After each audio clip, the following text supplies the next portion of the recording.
অমাবস্যার কোটালের জেরে গঙ্গাসাগরে ফের ভয়াবহ নদী ভাঙন। কপিলমুনির আশ্রমের সামনে থেকে ৬ নম্বর ঘাটের বিভিন্ন অংশ তছনছ হয়ে গিয়েছে। আতঙ্কে ঘুম উড়েছে স্থানীয় বাসিন্দাদের। আর অন্যদিকে গঙ্গাসাগর মেলাকে জাতীয় মেলার তকমা দিতে চলেছে কেন্দ্র। কেন্দ্রীয় পর্যটন মন্ত্রীর সঙ্গে দেখা করে একথা জানিয়েছেন মথুরাপুরের সাংসদ বাপি হালদার।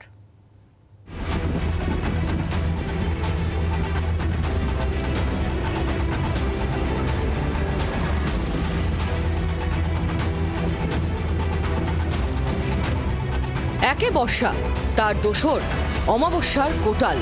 ফি বছরের মতো এবারও গঙ্গাসাগরে ভয়াবহ আকার নিয়েছে ভাঙন। প্রতি বছর মহামানবের সাগর তীরে ভিড় জমান লাখ লাখ মানুষ। এতদিন গঙ্গাসাগর মেলা উপলক্ষে হাত খুলে খরচ করেছিল তৃণমূল সরকার, অথচ বাঁধ নির্মাণে স্থায়ী ব্যবস্থা নেওয়া হয়নি এমনই অভিযোগ। পাকাপোক্ত বাঁধ না থাকায় তছনছ হয়ে গিয়েছে কপিলমুনির আশ্রমের সামনে ১ থেকে ৬ নম্বর ঘাটের বিভিন্ন অংশ। আতঙ্কে সিঁটিয়ে স্থানীয় বাসিন্দারা। বর্ষা আসলেই আতঙ্কের মধ্যে থাকি, ঘর বাড়ির জল ঢুকে যাচ্ছে, দোকানপাটে জল ঢুকে যাচ্ছে। আমরা আতঙ্কের মধ্যে বসবাস করি। আমরা ১৫ বছর তৃণমূলের শাসনকালে দেখেছি কোটি পুঁতে জল আটকানো, কোটি পুঁতেই উন্নয়ন। সাগরদ্বীপবাসী যাতে নিশ্চিন্তে ঘুমোতে পারে তার পরিকল্পনা কিন্তু ভারতীয় জনতা পার্টি করছে। এটা যাতে স্থায়ী বাঁধ হয় সেই রাস্তায় কিন্তু সরকার হাঁটছে। পরিস্থিতি সরেজমিনে খতিয়ে দেখে স্থানীয় প্রশাসন। এবার মাটির বাঁধ নয়, ভাঙন রোধে কংক্রিটের বাঁধ নির্মাণের ব্লু প্রিন্ট তৈরি করছে প্রশাসন।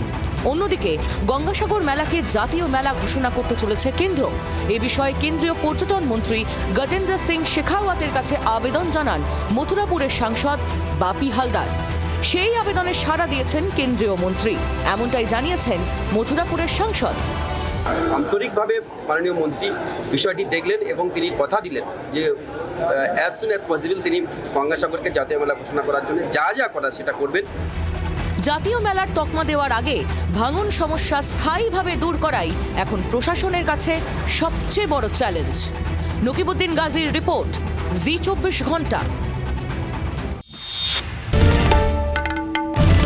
বাংলার আওয়াজ, বাঙালির আবেগ, জি ২৪ ঘন্টা।